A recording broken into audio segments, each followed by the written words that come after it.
Thank you to my patrons, Dawson Jordan and Kyle Wenzel, for making this video possible. You are now tuned into CALSOSCOPED. What's going on YouTube? It's CALSOSCOPED, back with another video on the channel. In today's video, we're going to be starting a new series. This is sort of a continuation of the past, where I tried to recreate a Derek Ho type of style, and this is going to be how to create like sports designers at the top of their game. This episode will feature none other than Velasco Production. Make sure you guys go check him out on Instagram and all his other social medias where he's creating great art. So going along with the rookies theme, I really like that Velasco Prod had made the Paulo Banchero really nice jersey swap and then manipulation along with it. So I decided to do a Chet Holmgren design on this one, and here are some of the things I really noticed that are great about Velasco Production. He really has a great sense of the contrast of colors, so you guys see how he has that really blue, saturated blue according to the Magic as well, so it goes well with the colors. And then that kind of touch of orange, almost to a red, but it's more desaturated. It's a good contrast of colors, it really pops.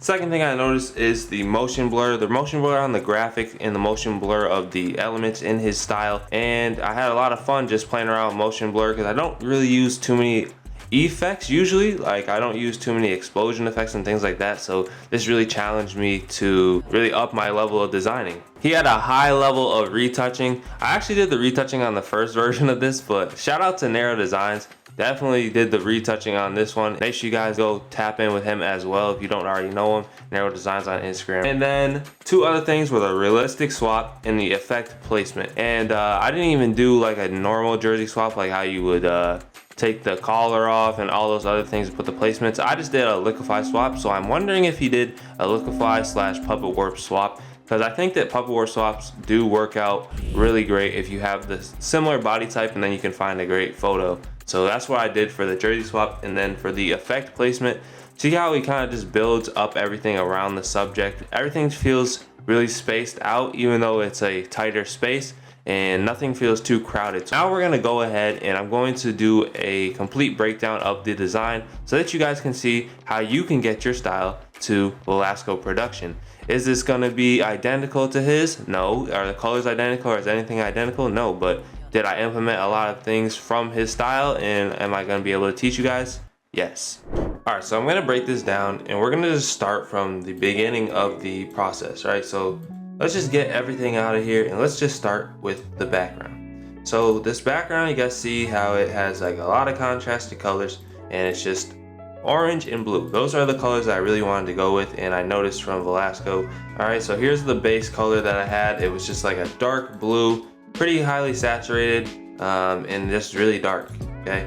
Then I go with the blue mix next, right? So this was just to create more of a gradient, and I know that some of the explosion on the bottom is really going to be orange, so I wanted to create that contrast right away. This is the background I used. This was just a cloud. This is like a cloud PNG, not even PNG. This is a cloud from Unsplash, cloud background from Unsplash, all right? That's what I used there, and I put some curves right there.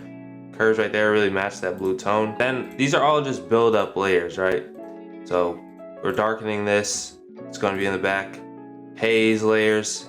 Building up, just building everything up over time. So I'm using curves, I'm utilizing the colors like orange. I'm using orange and blue as my main colors, guys. All right, so don't be too afraid to just start mixing it up and just going for it. This is the retouch from Narrow, and you guys see cold retouch. This was just the jersey swap by itself. Narrow added the nice retouch on him. One thing he focused on with someone being like kind of like a lighter skin tone is he really focused on making some of the skin darker. So he used levels and he kind of brought down a lot of the highlights. Okay, so now we have the base curves. So this is the base curves on him. I knew it was going to be a darker scene and everything like that. So actually, let me just bring the elements forward. All right, so there's the sand explosions, right? And then here's the color fill for like the linear dodge. And that is when I knew what I had to do for him. So I knew I had to bring his highlights down. So I used the first layer of curves. Then I de-brightened some areas with brightness and contrast. Brought some blue in, so you guys see this blue layer. This is just some blue curves. Brought some more blue to the top of them so that he blended in with the top. Did a linear dodge and burn. I just did a burn layer though. Pretty much it's just burn, no dodge on this one. Blue haze, And this is like this highlights blue hue on him from the sky and the lightning that's gonna be over the top of him. See this lightning here? These are just little lightning PNGs. Orange highlights from the explosion.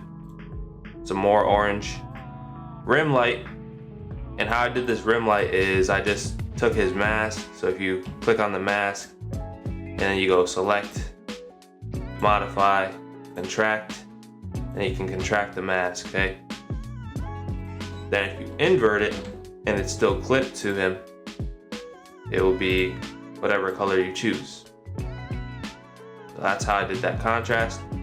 But I just used curves. I didn't really use a color for it. I just used curves to just make it a rim light. Yeah, this is the sand and explosions layer. This is like a really big pivotal part of this because, you know, it was just important to get all these like explosions and everything going on. And really they're all from PNGs I found off Google and I found off Envato. If you guys want to, definitely check out the Patreon where you guys will get this project file and you won't have to really ask too much about where I got the files because you'll have them. So definitely check out the Patreon. Okay, so we just built up a lot of these. See this blur gallery? I use path blur with a lot of these. The reason I like path blur is because you can get elements and you can really just control the way that they're motion blurred out. So motion blur, it's only in one direction. If you do path blur, you can choose the direction that you want them to be blurred, okay? And then I'm always adding like some linear dodge elements on them. See that? Just brightening that up. That was just a really dark saturated orange, but when you do linear dodge, you can just kind of choose a dark color and see it still brightens anything because linear dodge is gonna brighten anything up. So yeah, this is just the buildup, man. There were just a lot of the same layer and I just chose different angles to showcase them at. So I would turn them at different angles to make them look different, to have that appearance that they're different, right? Just turning them. Not doing anything too crazy. And I will say this is gonna take the longest amount of time, just blending and making sure all of these match together, which is why I always have a value check at the top. And you guys see like the values, they are matching pretty well everywhere. This is the color corrections. With this color corrections, I added a color lookup. You guys have my color lookups. I have a video on it. I can link. Brightness and contrast, brought up the brightness, color balance, just color balance a little bit more, and then my selective color, I was really big on making that orange a little darker and just making like more of the things pop, more of the highlights pop. And I'll show you my first camera raw filter. What I did is I used a lot of sharpening. I used Modern 4 for the profile, the default Modern 4. Added clarity and added some color grades and made the midtones more blue, made the shadows a little more blue and the highlights a little bit more red. After that, added a glitch layer. I have a glitch tutorial as well, but if you guys want to know, I can drop another quick tutorial on that. Added some blur, so see this blur on the bottom, added more blur, and I think this brought it together.